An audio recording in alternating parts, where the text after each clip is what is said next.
Shalom, saudara yang dikasih Tuhan Yesus. Pada kesempatan ini saya mau akan menyampaikan renungan singkat untuk kita semua. Kita akan baca firman Tuhan yang terambil dari Lukas pasal yang ke-7. Lukas pasal yang ke-7 ayat pertama sampai ayat ke-10, ya. Dengan perikop yang diberikan oleh Eli, Yesus menyembuhkan hamba seorang perwira di Kapernaum. Setelah Yesus selesai berbicara di depan orang banyak, masuklah ia ke Kapernaum. Di situ ada seorang perwira yang mempunyai seorang hamba yang sangat dihargainya. Hamba itu sedang sakit keras dan hampir mati. Ketika perwira itu mendengar tentang Yesus, ia menyuruh beberapa orang tua-tua Yahudi kepadanya untuk meminta supaya ia datang dan menyembuhkan hambanya. Mereka datang kepada Yesus dan dengan sangat mereka meminta pertolongannya. Katanya, ia layak engkau tolong, sebab ia mengasihi bangsa kita dan dialah yang menanggung pembangunan rumah ibadat kami. Lalu Yesus pergi bersama-sama dengan mereka. Ketika ia tidak jauh dari rumah perwira itu menyuruh sahabat-sahabatnya untuk mengatakan kepadanya, "Tuan, janganlah bersusah-susah, sebab aku tidak layak menerima Tuan di dalam rumahku. Sebab itu aku juga menganggap diriku tidak layak untuk datang kepadamu. Tetapi katakan saja sepatah kata, maka hambaku itu akan sembuh. Sebab aku sendiri seorang bawahan dan di bawahku ada juga prajurit. Jika aku berkata kepada salah seorang prajurit itu, pergi, maka ia pergi, dan kepada seorang lain datang, maka ia datang, ataupun kepada hambaku kerjakan ini, maka ia mengerjakannya." Setelah Yesus mendengar perkataan itu, ia heran akan dia. Dan sambil berpaling kepada orang banyak yang mengikuti dia, ia berkata, "Aku berkata kepadamu, iman sebesar ini tidak pernah kujumpai sekalipun di antara orang Israel." Dan setelah orang-orang yang disuruh itu kembali ke rumah, didapatinya hamba itu sehat kembali. Haleluya, puji Tuhan. Firman Tuhan ini sangat sungguh luar biasa memberkati kita. Pertama, secara pribadi saya suka ayat ini, firman Tuhan ini, bahwa mengajarkan kita, ya. Saya akan berikan topik atau tema untuk kita, pemimpin muda, ya, yang rendah hati. Karena ini saya persiapkan untuk para pemimpin muda yang akan nantinya menjadi seorang pemimpin hebat, yang akan menjadi seorang pemimpin yang sukses. Maka ini saya bertema pemimpin muda yang rendah hati. Jadi saudaraku dikasih Tuhan, kalau kita lihat dari kebenaran firman Tuhan ini, bahwa sungguh sangat jelas di mana seorang pemimpin yang begitu rendah hati. Kalau kita lihat di dunia sekarang, bahwa banyak pemimpin yang hebat, yang sukses, ya, ketika mereka mempunyai seorang bawahan atau anak buah atau karyawan, kebanyakan ada juga pemimpin yang mempunyai sifat yang tidak mau membantu, menolong, melihat rendah sebuah bawahannya atau karyawannya. Itu banyak kita temui di dunia ini. Banyak begitu pemimpin yang hebat, yang sombong. Maka oleh sebab itu saudaraku dikasih Tuhan, renungan kita pada saat ini, bagaimana menjadi seorang pemimpin yang rendah hati. Kalau kita lihat di ayat yang dari ayat yang pertama sampai yang ketiga. Setelah Yesus berbicara di depan orang banyak, masuklah ia ke Kapernaum. Di situ ada seorang perwira yang mempunyai seorang hamba yang sangat dihargainya. Hamba itu sedang sakit keras dan hampir mati. Ketika perwira itu mendengar tentang Yesus, ia menyuruh beberapa orang tua-tua Yahudi kepadanya untuk meminta supaya ia datang dan menyembuhkan dia.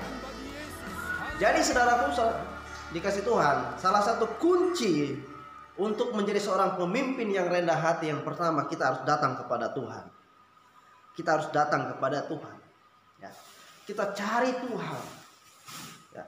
Minta petunjuk, minta pertolongan daripada Tuhan. Minta hikmat kepada Tuhan. Apa yang harus kita lakukan ketika kita menjadi seorang pemimpin? Apa yang harus kita lakukan ketika menjadi seorang pemimpin yang hebat, menjadi seorang pemimpin yang dikagumi oleh orang banyak? Ya. Salah satu kuncinya adalah kita harus datang kepada Yesus, datang kepada Tuhan. Jadikan Tuhan nomor satu dalam hidup kita. Jadikan Tuhan yang nomor satu dalam kepemimpinan kita. Prioritaskan Tuhan. Terkadang kala di dalam kehidupan kita, ketika kita sudah menjadi seorang pemimpin, ya, kita lupa dengan apa yang pernah terjadi di masa lalu kita. Kita lupa dengan segala hal di sekeliling kita. Karena kita merasa hebat dari yang lain. Karena kita sudah merasa lebih sukses daripada yang lain.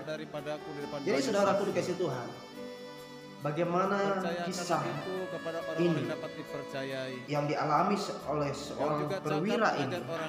Nah, kalau kita lihat pada masa itu perwira itu adalah orang yang memiliki jabatan yang tinggi. Dia mau menolong bawahannya atau karyawannya. Dikatakan tadi bahwa dia mempunyai seorang hamba yang sangat dihargainya. Hamba itu sedang sakit keras. Jadi saudara itu dikasih Tuhan, kalau kita lihat dari teks ini bahwa begitu kasihnya kepada hambanya, begitu besarnya kasihnya kepada bawahannya itu, dia harus sembuh. Pemimpin ini mau muridnya juga mengalami pemulihan, kesembuhan dari sakitnya. Bayangkan saudaraku, dikatakan hampir mati. Bagaimana rasanya sakit yang dirasakan oleh seorang hamba ini? Jadi saudaraku dikasih Tuhan, milikilah hati yang takut akan Tuhan. Milikilah hati yang mau saling mengasihi, tolong menolong satu dengan yang lain. Jadi ini hal yang pertama yang mau kita lakukan. Kunci untuk kita menjadi seorang pemimpin muda yang rendah hati, kita harus datang kepada Tuhan. Minta jamahan Tuhan, minta tuntunan Tuhan. Karena dari Tuhanlah kita mampu mengendalikan diri kita, kita mampu menguasai ego kita mampu menguasai keegoisan kita mungkin dalam hal untuk boleh menjadi seorang yang pemimpin yang boleh dikatakan dengan cara-cara hal yang curang. Tapi di sini kita mau belajar. Jadi ini hal yang pertama. Kunci kesuksesan untuk menjadi seorang pemimpin muda yang rendah hati harus datang kepada Yesus. Maka yang kedua, saudara Kristus, kita boleh lihat dari ayat yang ke-6 sampai yang ke-8. Lalu Yesus pergi bersama-sama dengan mereka. Ketika ia tidak jauh dari rumah perwira itu, perwira itu menyuruh sahabat-sahabatnya untuk mengatakan kepadanya, Tuhan, janganlah bersusah-susah, sebab aku tidak layak menerima Tuhan di dalam rumahku. Sebab itu aku juga menganggap diriku tidak layak untuk datang kepadamu, tetapi katakan saja sepatah kata, maka hambaku itu akan sembuh. Sebab aku sendiri seorang bawahan, dan di bawahku ada pula prajurit. Jika aku berkata kepada salah seorang prajurit itu, pergi, maka ia pergi, dan kepada seorang lagi, datang, maka ia datang, ataupun kepada hambaku, kerjakan ini, maka ia mengerjakannya. Jadi hal yang kedua, saudaraku, kunci untuk menjadi seorang pemimpin muda yang rendah hati, menyadari siapa diri kita di hadapan Tuhan. Kita menyadari siapa diri kita di hadapan Tuhan. Kita lihat dari teks ini, saudaraku, bagaimana seorang perwira ini menyadari ketidaklayakannya dia di hadapan Tuhan. Mungkin dia merasa dia tidak layak di hadapan Tuhan. Kenapa? Mungkin dia merasa orang yang paling berdosa, orang yang mengalami penuh dengan dosa, yang tidak. Jadi saudaraku dikasih Tuhan, kalau kita menyadari siapa diri kita, maka kita akan menjadi orang yang rendah hati. Maka kita akan menjadi pemimpin yang rendah hati. Kita mau belajar dari firman Tuhan. Dia seorang perwira, tapi dia katakan kepada Yesus, dia tidak layak menerima Yesus di rumahnya. Kenapa? Karena dia menyadari siapa diri dia di hadapan Tuhan. Karena kita ini tidak ada apa-apanya di hadapan Tuhan. Karena kita ini tidak ada bandingnya di hadapan Tuhan. Karena Allah itulah Allah yang kudus. Allah itulah Allah yang maha kudus. Jadi saudaraku dikasih Tuhan, memang terkadang di dalam kehidupan kita di dunia ini boleh kita lihat begitu banyak pemimpin-pemimpin. Ada beberapa pemimpin yang tidak menyadari siapa dirinya di hadapan Tuhan, yang tidak menyadari siapa dirinya itu. Jadi saudaraku, mari kita sama-sama belajar dari seorang perwira ini, menyadari siapa diri kita. Kalau jika kita sudah menyadari siapa diri kita di hadapan Tuhan, maka Tuhan akan tuntun kita, Tuhan akan bawa kita, Tuhan akan angkat kita lebih dari apa yang kita mau, lebih dari apa yang kita inginkan. Karena Allah yang kita sembah, Allah yang kita puji, Allah yang kita agungkan bukanlah Allah yang diam, bukanlah Allah yang duduk, yang tutup mata, tapi Allah yang kita sembah adalah Allah yang dahsyat, Allah yang begitu luar biasa, mampu membuat kita menjadi orang yang hebat, mampu membuat kita menjadi orang yang luar biasa dari apa yang kita pikirkan. Jadi kita jangan merasa bahwa kita tidak bisa, jangan pernah merasa bahwa kita tidak mampu. Semua ada proses yang boleh kita jalani, semua ada proses yang perlu kita lewati. Jadi saudaraku dikasih Tuhan, mari kita kembali ke kebenaran firman Tuhan. Kita lihat perwira ini. Dengan iman dia katakan, ya, katakan saja sepatah kata maka hambaku akan sembuh. Ini adalah suatu hal yang mungkin menurut kita yang mungkin tidak akan terjadi, tetapi bagi Tuhan tidak akan pernah tidak mungkin. Karena bagi Tuhan tidak ada yang mustahil. Ya.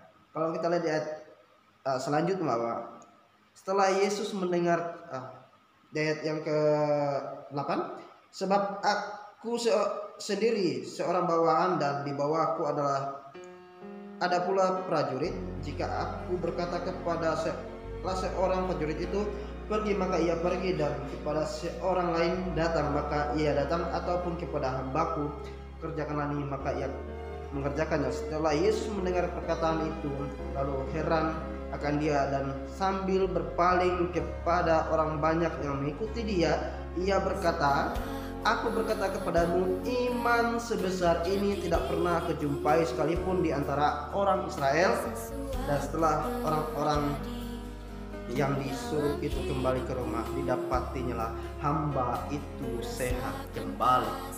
Haleluya, puji Tuhan. Saudaraku dikasih Tuhan, jika kita memiliki iman yang kuat, memiliki iman yang benar, yang kokoh dalam Tuhan, tidak akan pernah sia-sia bahwa iman kita di dalam Yesus adalah iman yang benar.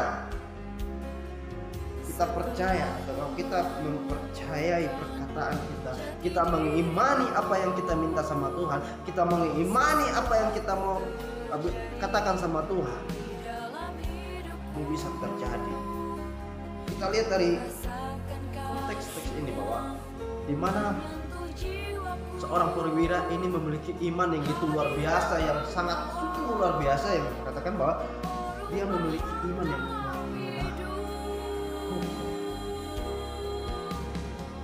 dia katakan saja sepatah kata maka hamba akan sembuh. Dia yakin dan percaya kalau ketika Yesus katakan sembuh, maka dia akan sembuh. Dia percaya itu. Kenapa? Karena tadinya ketika kita menjadi seorang pemimpin yang rendah hati, kuncinya lah kita harus datang kepada Tuhan. Kalau kita sudah datang kepada Tuhan, kita percaya, kita menyadari siapa diri kita di hadapan Tuhan, Tuhan tidak akan pernah membiarkan kita sendirian. Tuhan tidak akan pernah membiarkan kita berjalan sendirian. Dan Tuhan tidak akan pernah membiarkan kita dalam lembah. Tuhan akan angkat kita untuk menjadi orang-orang yang hebat dengan takut Tuhan. Saudaraku dikasih Tuhan, hal yang terakhir untuk menjadi seorang pemimpin yang rendah, seorang pemimpin yang rendah hati. Hal yang terakhir, tetaplah hidup di dalam kebenaran. Kalau orang yang sudah hidup di dalam kebenaran, yakin dan percayalah, semuanya itu tidak akan pernah sia-sia. Semuanya itu tidak akan pernah kita dapatkan dengan kesia-siaan. Tapi orang yang hidup dalam Tuhan, takut akan Tuhan, akan mendapatkan berkat yang besar daripada Tuhan. Datanglah kepada Tuhan. Bangun hubungan kita dengan Tuhan. Milikilah persekutuan yang benar di hadapan Tuhan.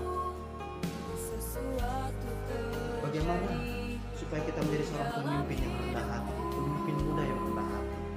Tadi yang pertama kita datang kepada Tuhan, tanya sama Tuhan.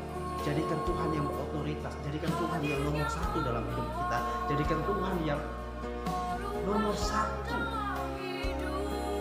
Jangan jadikan Tuhan yang kesekian, tetapi jadikan Tuhan paling nomor satu. Bukan pacarmu, bukan temanmu, bukan sahabatmu, bukan orang tuamu. Ya. Itu hal-hal yang sekian, tetapi prioritaskan Tuhan di dalam hidupmu. Maka ketika engkau menjadi seorang pemimpin yang hebat, ketika engkau menjadi seorang pemimpin yang sukses, ketika engkau menjadi seorang pemimpin besar, engkau menjadi seorang pemimpin yang rendah hati, yang melihat semua anak buahmu, karyawanmu menjadi orang-orang yang menopang engkau, orang-orang yang mendukung engkau dalam kepemimpinan.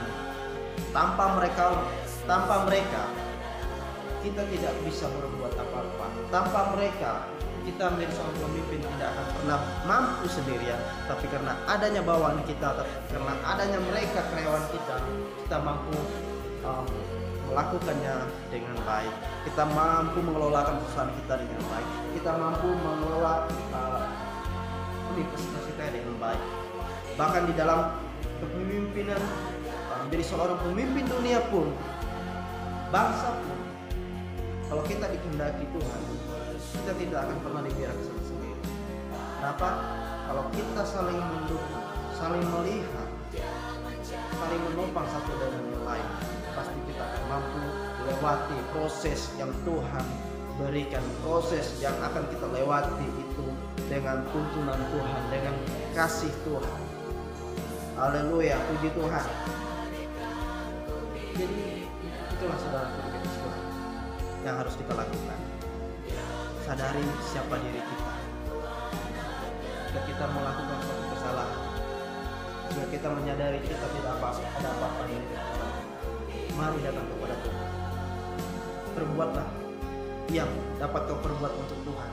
Lakukanlah yang terbaik untuk Tuhan. Sisanya biarlah Tuhan yang bekerja, biarlah Tuhan yang lakukan. Yang dapat kita lakukan, datanglah kepada Tuhan. Sujud di hadapannya, minta ampun, minta tuntunan daripadanya. Maka kita akan menjadi orang yang hebat. Maka kita akan menjadi seorang pemimpin yang rendah hati. Dan milikilah iman yang benar, milikilah iman yang kokoh di dalam kebenaran, di dalam Injil Kristus, di dalam Injil Tuhan. Ya. Inilah renungan firman Tuhan pada saat ini yang boleh saya bagikan untuk kita semua. Biarlah firman Tuhan ini menjadi berkat bagi banyak orang, dan biarlah firman ini terus memberkati setiap kita yang mendengarnya. Shalom, Tuhan Yesus memberkati.